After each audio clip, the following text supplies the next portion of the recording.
بسم اللہ الرحمن الرحیم۔ شروع اللہ کے نام سے جو بڑا مہربان اور نہایت رحم والا ہے۔ آج ہم آپ کو حلال دولت حاصل کرنے کے حوالے سے ایک ایسی تسبیح کا عمل بتانے جا رہے ہیں۔ انشاءاللہ آپ کو اتنی دولت حاصل ہوگی کہ آپ کی ہر پریشانی ختم ہو جائے گی، اور اس تسبیح کی برکت سے آپ کی ہر حاجت پوری ہو جائے گی۔ گھر والے بھی یہ دیکھ کر حیران رہ جائیں گے کہ اتنی دولت و برکت کیسے آئی۔ ناظرین، رمضان کا مہینہ ختم ہو رہا ہے۔ آخری دن کی اتنی برکت و فضیلت ہے کہ اللہ پاک اس کی برکت سے رزق کے تمام دروازے کھول دیتا ہے۔ ناظرین، میرے اللہ کا ایک مقدس مہینہ ہے اور یہ وہ عشرہ چل رہا ہے، اور اس عشرے کو ختم ہونے میں کچھ لمحے باقی ہیں۔ جہنم سے آزادی کا عشرہ بھی ختم ہو جائے گا، اور ساتھ ہی یہ مقدس مہینہ بھی ختم ہو جائے گا۔ اللہ والو، مغفرت کر لو، اللہ کے سامنے توبہ کر لو۔ میرا رب اس انسان کے سارے گناہوں کو معاف فرما دے گا۔ زمین سے لے کر آسمان کے درمیان کتنا فاصلہ ہے۔ اگر آپ نے اتنے گناہ کیے ہیں تو تب بھی میرا اللہ پاک آپ کو معاف کر دے گا۔ میرا رب غفور الرحیم ہے۔ میرا رب فرماتا ہے کہ جس انسان کی زندگی کے اندر رمضان المبارک کا مقدس مہینہ آئے اور وہ مجھ سے بخشش نہ مانگے اور وہ اپنے گناہوں کو نہ بخشوائے، وہ ہلاک ہو جائے۔ دیکھو، میرے رب نے سیل لگا دی ہے۔ خوش قسمت ہے وہ انسان جو اللہ سے معافی مانگ کر اپنے گناہوں کا مداوع کر لے گا، ان کی بخشش کروا لے گا اور اللہ سے رزق حاصل کر لے گا۔ اللہ تعالیٰ کے سامنے جھک کر گڑ گڑا کر اللہ تعالیٰ سے معافی مانگ لے گا۔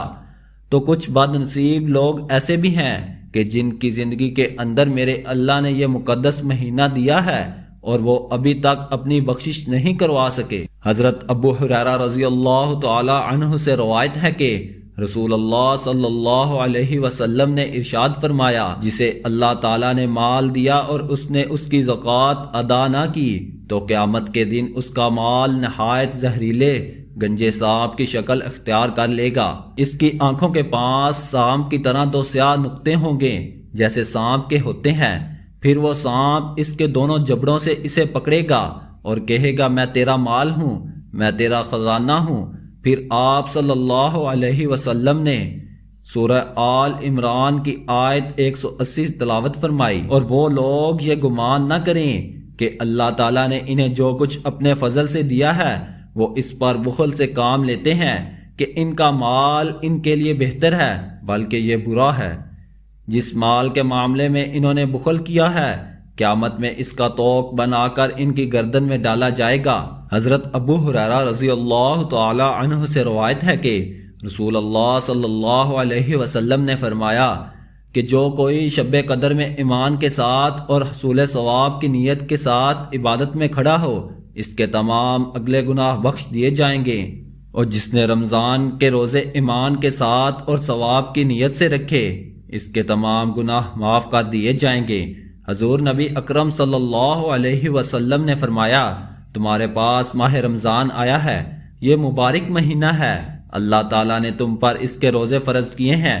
اس میں جنت کے دروازے کھول دیے جاتے ہیں، جہنم کے دروازے بند کر دیے جاتے ہیں، اور بڑے شیاطین جکڑ دیے جاتے ہیں۔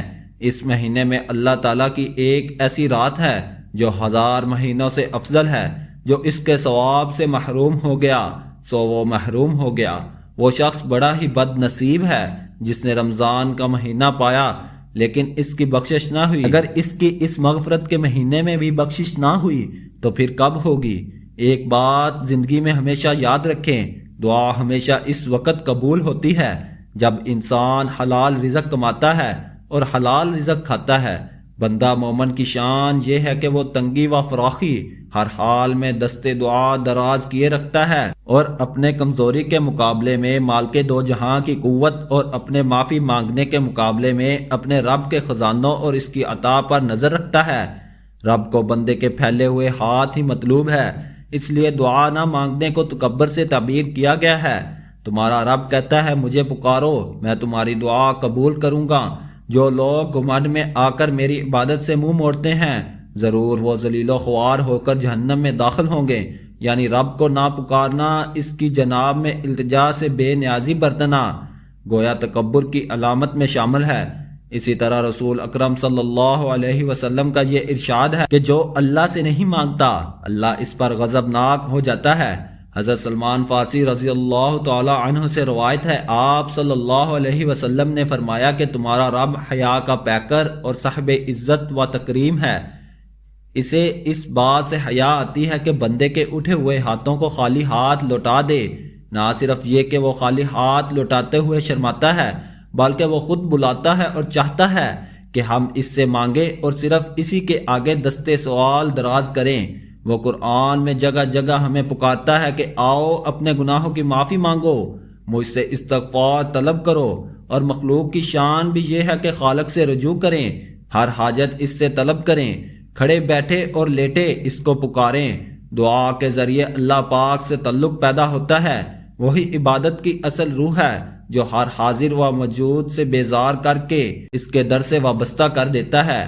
یہی حقیقی وصال۔ اگر آپ چاہتے ہیں کہ آپ کی دعائیں بھی قبول ہوں تو یہ ایک چھوٹی سی سبق آموز بات سن لیں۔ اس کے بعد وظیفہ بتاتے ہیں کہ حضرت ابراہیم بن ادم فرماتے ہیں کہ میں نے بہت سے مشائخ سے پوچھا کہ میں رزق حلال کہاں سے اور کس طرح حاصل کروں، تو مشائخ نے فرمایا کہ اگر تم رزق حلال کے طالب ہو تم شام چلے جاؤ، وہاں تمہیں رزق حلال کمانے کے بہت سے مواقع مل جائیں گے۔ لہٰذا میں نے ملک شام کا سفر شروع کر دیا اور اس کے ایک شہر میں پہنچ گیا۔ وہاں میں کافی دن رہا اور لوگوں سے معلوم کرتا رہا کہ میں کون سا کام کروں جس سے مجھے رزق حلال حاصل ہو جائے، لیکن کوئی بھی میری صحیح رہنمائی نہیں کر سکتا تھا۔ آخر کار کیا ہوا، میں نے وہاں کے ایک مشائخ کی خدمت میں اپنا مسئلہ پیش کیا تو انہوں نے فرمایا اگر تم رزق حلال کے طالب ہو تو شہر ترسوس میں چلے جاؤ، وہاں تمہیں رزق حلال میسر ہو جائے گا۔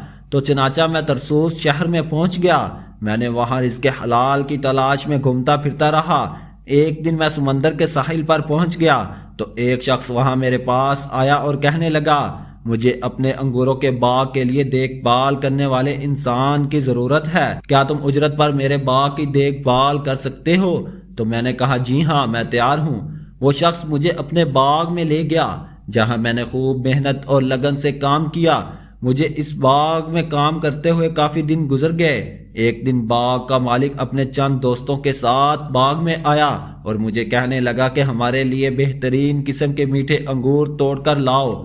مالک کے حکم کی تعمیل کرتے ہوئے میں نے ٹوکری لی اور بیل سے انگور توڑ کر ان کے سامنے رکھ دیے۔ جب باغ کے مالک نے انگور کا دانہ کھایا تو انگور کھٹا نکلا۔ اس نے مجھ سے کہا کہ تم پر افسوس ہے کہ تم اتنے دنوں سے اس باغ میں کام کر رہے ہو اور ابھی تک تمہیں کھٹے میٹھے انگوروں کی پہچان نہیں ہو سکی، حالانکہ تم یہاں سے انگور خوب کھاتے ہوگے۔ تو وہ فرماتے ہیں کہ میں نے باغ کے مالک کو جواب دیا کہ اللہ کی قسم میں نے آج تک اس باغ کے انگوروں کا ایک دانہ نہیں چکھا، پھر مجھے کھٹے اور میٹھے انگوروں کی پہچان کس طرح ہو سکتی ہے؟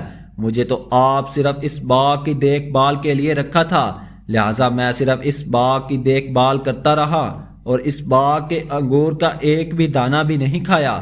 میری بات سن کر باغ کا مالک اپنے دوست سے مخاطب ہوا کہ تمہاری کیا رائے ہے؟ تم اس انسان کے بارے میں کیا کہتے ہو؟ کیا اس سے بھی عجیب بات ہو سکتی ہے کہ ایک شخص باغ کی اتنے عرصہ تک دیکھ بھال کرے اور اپنا کام اتنی ایمانداری سے کرے کہ کبھی اس نے باغ سے ایک بھی دانہ نہ کھایا ہو؟ یہ شخص تو ابراہیم بن آدم کی طرح منتقی اور پرہیزگار معلوم ہوتا ہے۔ تو آپ فرمانے لگے میں ہی ابراہیم بن آدم ہوں۔ تو آپ کی ایمانداری کے بارے میں سنتے ہی سب حیران رہ گئے کہ اتنا ایماندار متقی پرہیزگار انسان اس باغ میں اتنی ایمانداری سے کام کر رہا ہے۔ ناظرین، رزق حلال ہو تو ایسا کہ اتنا عرصہ باغ میں رہنے کے باوجود بھی وہاں سے مالک کی اجازت کے بغیر انگوروں کا ایک بھی دانہ نہیں کھایا۔ سبحان اللہ۔ اللہ پاک سے دعا ہے کہ اللہ پاک ہم سب کو رزق حلال کمانے اور رزق حلال کھانے کی توفیق عطا فرمائے۔ اپنے عمل کی طرف بڑھتے ہوئے آپ کو بتاتے چلیں کہ یہ دعا آپ نے آج کے دن پڑھنی ہے جو آپ کو بتانے جا رہا ہوں۔ آج کے دن آپ نے یہ دعا پڑھنا شروع کر دینی ہے۔ جو لوگ اپنی قسمت پر روتے ہیں، اپنے مقدر پر روتے ہیں کہ ہمارے پاس پیسہ نہیں، دولت نہیں، رزق نہیں، تو وہ لوگ یہ عمل لازمی کر لیں۔ اگر یہ عمل نہ کیا تو ساری زندگی اپنی قسمت پر روتے رہیں گے، پھر نہ کہنا کہ ہمیں بتایا نہیں۔ اس لیے آپ سے گزارش ہے کہ اللہ پاک کے 2 اسم مبارک ہیں، وہ کس طرح سے آپ لوگوں نے پڑھنے ہیں کہ دن میں یا رات میں کسی بھی وقت جب آپ فارغ ہوں تو اللہ پاک کے 2 اسم مبارک اس طرح پڑھ لیں: المالک لا الہ الا اللہ القادر، المالک سب کا بادشاہ، لا الہ الا اللہ القادر، ہر شے پہ قدرت رکھنے والا۔ آپ لوگوں نے اردو کے ساتھ ملا کر نہیں پڑھنا، آپ بس اس طرح عمل پڑھتے رہیں کہ المالک لا الہ الا اللہ القادر۔ دوستو، جو بندہ اللہ کے یہ 2 نام پڑھتا رہتا ہے، کچھ نہ پوچھیں کہ اس کے ہاتھوں میں کتنا پیسہ آ جاتا ہے، کتنی دولت آ جاتی ہے۔ اس عمل کا فائدہ اس وقت ہی ہوگا جب آپ اسے پڑھنا شروع کر دیں گے۔ دوستو، ایک پیارا سا واقعہ سن لیں۔ حضرت ابو ثعلبہ رضی اللہ تعالی عنہ فرماتے ہیں کہ حضور اقدس صلی اللہ علیہ وسلم ایک مرتبہ سفر غزوہ سے واپس تشریف لائے۔ آپ نے مسجد میں جا کر 2 رکعت نماز پڑھی اور آپ کو یہ بات پسند تھی کہ سفر سے واپسی پر پہلے مسجد میں جائیں، اس میں 2 رکعت نماز پڑھیں اور اس کے بعد اپنی ازواج مطہرات کے گھروں میں جائیں۔ چنانچہ ایک مرتبہ سفر سے واپس تشریف لائے اور اپنی ازواج مطہرات کے گھروں سے پہلے حضرت فاطمہ رضی اللہ تعالی عنہ کے گھر تشریف لے گئے تو حضرت فاطمہ رضی اللہ تعالی عنہ نے آپ کے گھر کے دروازے پر آپ کا استقبال کیا اور آپ کے چہرہ انور اور آنکھوں کا بوسہ لینے لگیں اور رونے لگیں۔ تو حضور صلی اللہ علیہ وسلم نے استفسار فرمایا، کیوں روتی ہو؟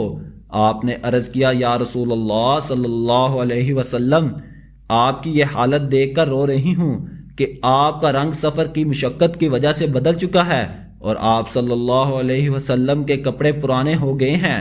یہ سن کر آپ صلی اللہ علیہ وسلم نے فرمایا، اے فاطمہ رضی اللہ تعالی عنہ، مت رو، اللہ نے تمہارے باپ کو ایسا دین دے کر بھیجا ہے جس کو اللہ تعالیٰ روئے زمین کے ہر پکے گھر میں اور ہر کچے گھر میں، ہر انی خیمہ میں ضرور داخل کریں گے۔ جو اسلام میں داخل ہوں گے وہ عزت پائیں گے اور جو داخل نہیں ہوں گے وہ ذلیل ہوں گے۔ اور دنیا کے جتنے حصے میں رات پہنچتی ہے اتنے حصے میں یہ دین بھی پہنچے گا، یعنی ساری دنیا میں پہنچ کر رہے گا۔ ناظرین، آپ نے اس عمل کو کرنے کے بعد اللہ پاک سے دعا کرنی ہے کہ اللہ پاک آپ کو جولیاں بھر بھر کر عطا فرمائے۔ اللہ پاک کے آگے ہاتھ پھیلائیں، روئیں، التجا کریں، گڑ گڑائیں، اللہ پاک سے اپنے گناہوں کی معافی مانگیں۔ انشاءاللہ اللہ پاک آپ کی ضرور سنے گا۔ آپ قرض کی ادائیگی کے لیے اس عمل کو کریں، اور پیسے کے لیے کریں یا پھر کسی بھی پریشانی کے لیے کریں، اللہ کے فضل و کرم سے آپ کی پریشانی دور ہو جائے گی، آپ کا قرض ادا ہو جائے گا۔ جس مسئلہ کے لیے کریں وہ مسئلہ حل ہو جائے گا۔ آپ نے اللہ کی ذات پر یقین رکھنا ہے، اللہ تعالیٰ آپ کے مسائل کو حل فرمانے والے ہیں اور وہی آپ کے مسائل کو حل فرمائیں گے۔ وظائف تو اللہ تعالیٰ سے مسائل حل کروانے کے لیے وسیلہ کا کام کرتے ہیں۔ خود بھی اس عمل کو پورے یقین کے ساتھ کریں اور ویڈیو کو صدقہ جاریہ کی نیت سے شیئر ضرور کریں۔ پیارے بھائیوں، امید کرتے ہیں کہ آپ کو ہماری آج کی یہ ویڈیو ضرور پسند آئی ہوگی۔ اگر آپ کو ہماری آج کی یہ ویڈیو پسند آئی ہے تو آپ سے گزارش کرتے ہیں کہ آپ ہمارے چینل کو ضرور سبسکرائب کر لیں اور ساتھ ہی لگے بیل کے بٹن کو پریس کر دیں تاکہ آپ کے پاس ہمارے آنے والی مزید معلوماتی ویڈیوز کا نوٹیفیکیشن ضرور ملتا رہے۔ سبسکرائب کے ساتھ ساتھ ہماری ویڈیو کو لائک بھی کریں اور اللہ تعالیٰ کے 99 ناموں میں سے کوئی ایک نام کمنٹس میں ضرور لکھیں اور اپنی قیمتی رائے کا اظہار کمنٹ میں ضرور کریں۔ کمنٹ میں اپنے سوالات بھی ہم تک پہنچا سکتے ہیں۔ اللہ تعالیٰ آپ کو اپنے حفظ و امان میں رکھے، آمین۔ جزاک اللہ۔ اللہ حافظ۔